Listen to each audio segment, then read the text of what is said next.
What's up, family? Gerald the Bossman here. You're tuned into the Bossman Show on AM 1010, AM 1430, 1055 The King.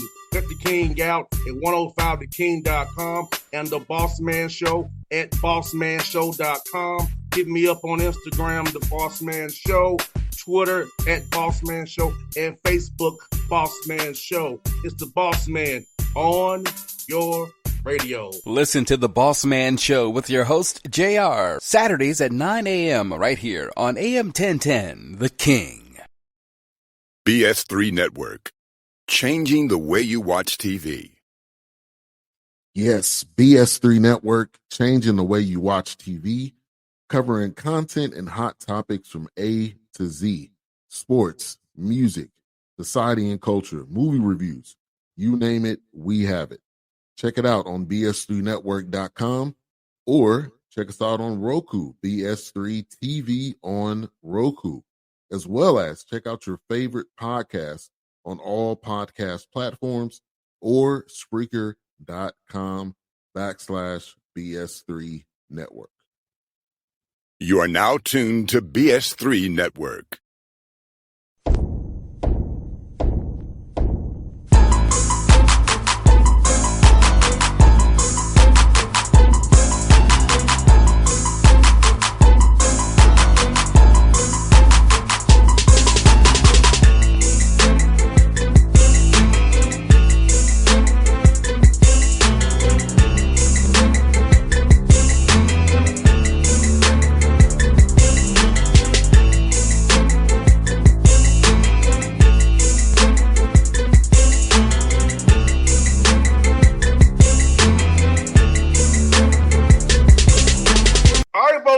Bossman, we're going to see him on the screen there, man, Braeuer. We got Stephen F. Austin back with us out of the Southland Conference doing great things. Already got 20 wins on season, so he's doing big things over there. How you doing, man? Good to talk to you again, man.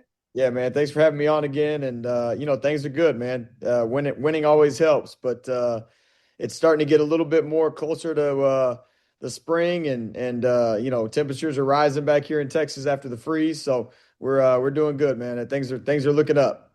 I hear that, man, and I'm about to ask you, man, talk about your team, man. We talked this summer before everything got going about what you thought would be this year would end up like, and has it seen what you thought it would be when we talked in August, now 20-3, 13-1 in conference play with many more games to go, of course, but just seeing how it's went so far. Has everything went past what you thought when we talked in August? Yeah, I really liked our team. When we got here in June and July, I thought we had a great couple months in the summer, and you never know how it's going to work out when the season starts. We've been blessed, man. We've stayed healthy.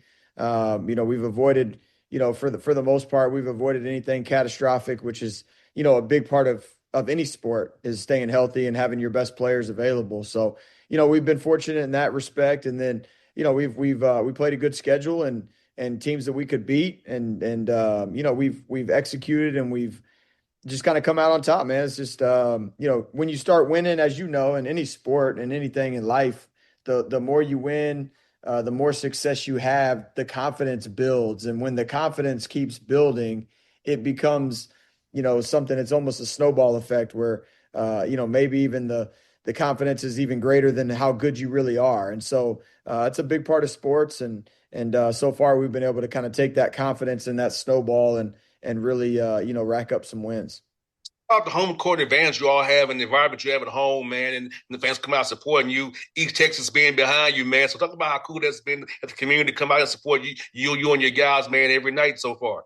Yeah, that was a big part of the hiring process, was trying to get people back in the stands, and this community has been fantastic, and it's it's an elite community in terms of supporting the program, and this building was sold out 7,200 for many games back 7-8 years ago. So we're close. We're getting closer. We had about 5,600 the last game, and we're getting closer to that sellout mark, and I'm looking forward to hopefully Saturday night we can get closer to that 7,200. No doubt, man. And I feel like with your team, man, what you did with non-conference-wise, been very competitive. Talk about this in different styles, man, getting ready for the tough Southland Conference, those things that are thrown at you in this conference, man, getting that your team kind of get them juices to compete early and come on out of very good, as we see right now. Yeah, I mean, we played a lot of different teams. We played teams that were more defensive oriented. We played a couple teams that tried to play a zone. We went out to the West Coast and played some bigger teams from the West Coast Conference and the Mountain West Conference with Fresno State and Pepperdine. Teams that maybe aren't having the best years, but they're good teams and good conferences. And so we challenged ourselves and maybe like I said, didn't have necessarily the big name Power Five schools, Power Four schools on the schedule, but we played very capable, good basketball teams pretty much every non-conference game other than a couple of non-division ones. So, it was a great challenge for us. We won some on the road, which built that confidence and it's really helped us carry over into the Southland Conference. No doubt. Talk about having your guys, man, everyday guys, man, and really committing to getting better every day, knowing it's a process to go 1-0 today because things are only going to get tougher. It's February, it's going to get tougher as we head into March here. So about in practice, making sure every drill counts, trying to win drills and make sure let's even win film sessions. Talk about that piece for your guys to be focused on that with that big goal in mind. Yeah, I mean that's the most important thing is how can you get better in that day? Don't look ahead. I've said it to our team, but to start the season we have 31 games. Okay, so there's 31 Super Bowls for us. There's no one game that's bigger and more important than the other. Every game is the Super Bowl. We're about to play Super Bowl 24 on Saturday, and that's our biggest game. And so we've really tried to approach every game the exact same. We've tried to prepare for every game the exact same way with our staff and with our team. And, our guys have done a great job of really adapting and buying into that preparation and the hard work that it takes to really just focus on the game that's right in front of us. Because, as you have success, you can start looking forward to, maybe the team that's at the top of the conference with you or whatever it may be. And ultimately, if you want to win a regular season championship, you have to take every game like it's the most important game on your schedule. And so far we've been able to do that. And, we got big challenges ahead as we keep moving forward in our conference.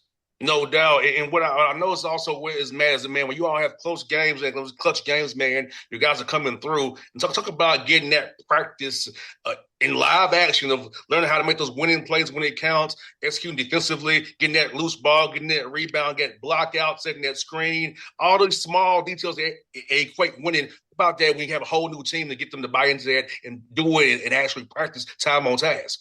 Yeah, last time we talked, I mean, I told you we got a high character group, and I think character still matters in having and building championship teams and having those type of habits. So, guys have stepped up. It helps when you have good players, which we have good players, and we've got all sorts of different type of players. We got guys that don't care about scoring.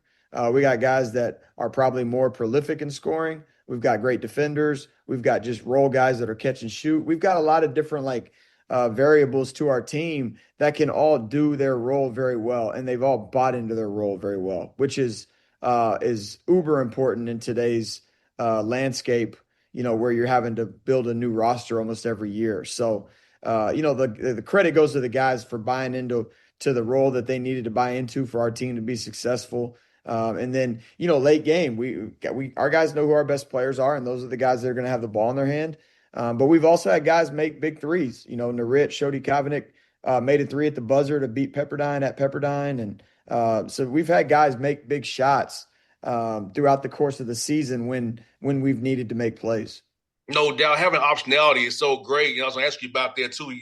It's on my list. That's about optionality. How is it for yourself knowing that you have options, whether it be to get a 2 or a 3, what situation that you are in, you have the optionality to be able to do it and do it well. And that's really counts when it gets these games to become more and more important. Yeah, I mean, it's huge. We've got, Keon Thompson, who, is probably arguably the best, if not one of the best players in our conference. Latif Patrick, those guys are probably our two closers that you could probably say right now. But they're so different. I kind of relate it to baseball, right? If they're each closers, Keon Thompson is the 104-mile-an-hour fastball and just throws straight gas, straight heat, right? And then Latif Patrick's got a great breaking ball, maybe a fork ball like Devin Williams.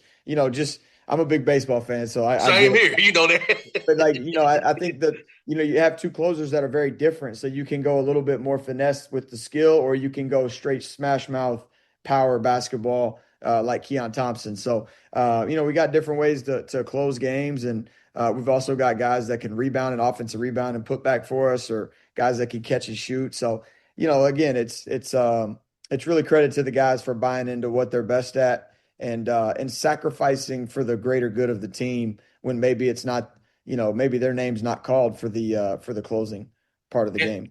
And what I saw watching, I watched you all on film, man. I love the way you guys screen and your screen angles. And I think fans don't understand those great shots you see, those switches you see. It was probably a great screen. There was some great action on the back that got that open shot. So talk about that for the fans who don't quite understand the nuance of the game that you and I do. But every man has a part in getting that great shot that we see go in and be on sports in the top 10. Yeah, I mean, there's lots of nuances to every sport, and basketball, screening is a big part of getting open, getting your best players open, but also, if you're a shooter, if you set good screens, that's a way to get yourself open as well. So, there's lots of different ways to play basketball, and you got to execute and do what you're supposed to do, and screening angles on ball screens and stuff is really important. And I learned that growing, and through the coaching ranks. And we still don't execute and screen perfect. We still have some things that we need to do better. But yeah, our guys take the details that we try to give them, and they realize how important they are to winning. And, they try to, take those out on the court and execute. And talk about your shooting. You're doing 37% from three, almost 45 from two. How important is that shooting piece of it for you guys to really be able to make shots and cause conflict and be able to defend with a set defense rather than being transitional all the time? Because sometimes those long shots can almost a shot turnovers almost. So at least you make it, you can set the defense and really cause havoc that way. Yeah, we shoot the three well. We've got multiple guys who can make it. We can space the floor.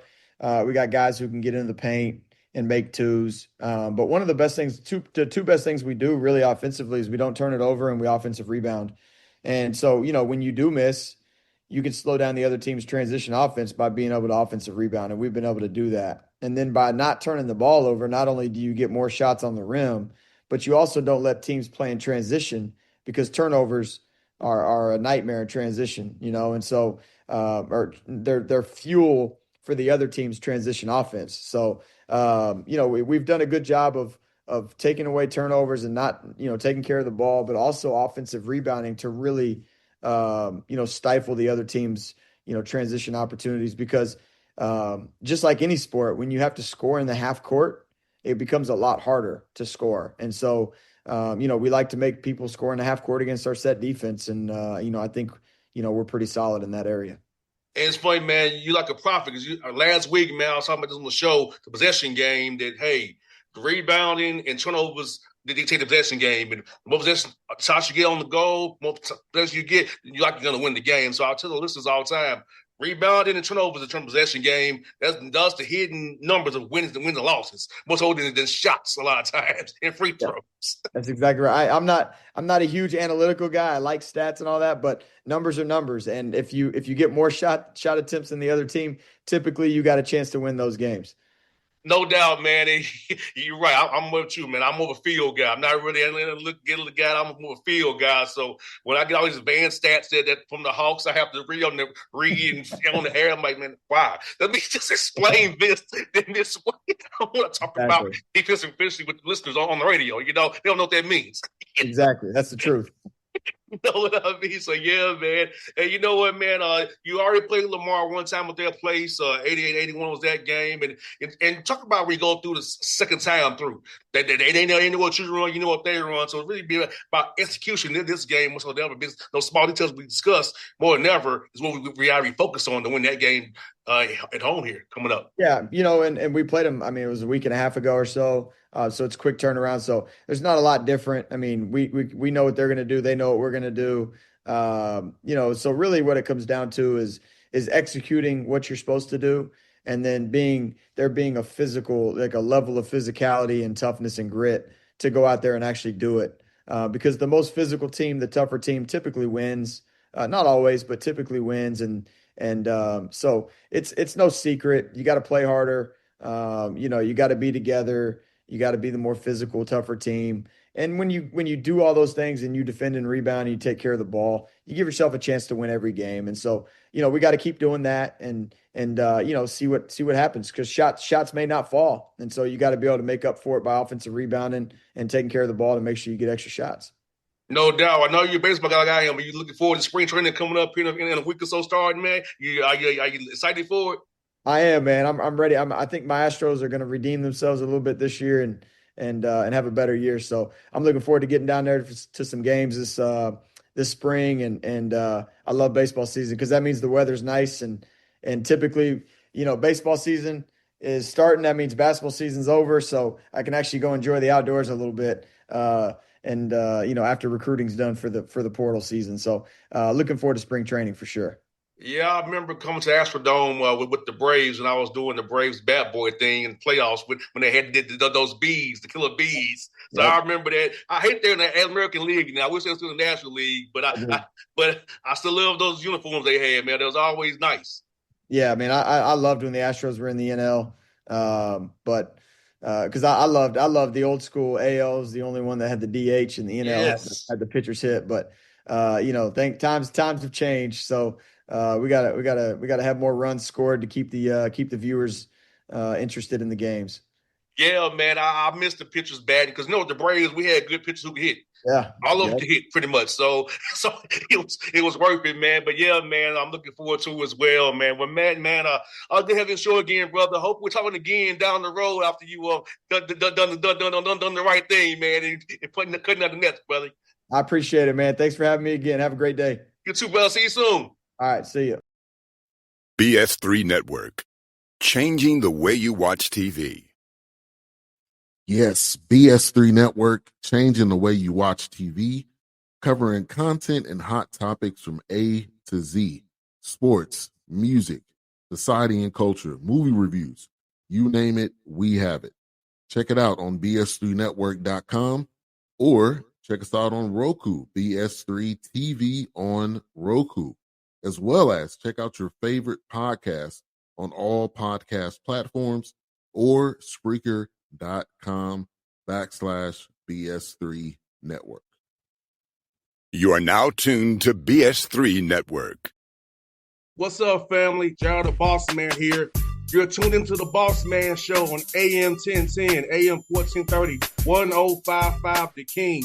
Let the King out at 105theking.com and the Bossman Show at bossmanshow.com. Hit me up on Instagram, The Bossman Show, Twitter at Bossman Show, and Facebook, Bossman Show. It's the Bossman on your radio. Listen to the Bossman Show with your host, JR, Saturdays at 9 a.m. right here on AM 1010, The King.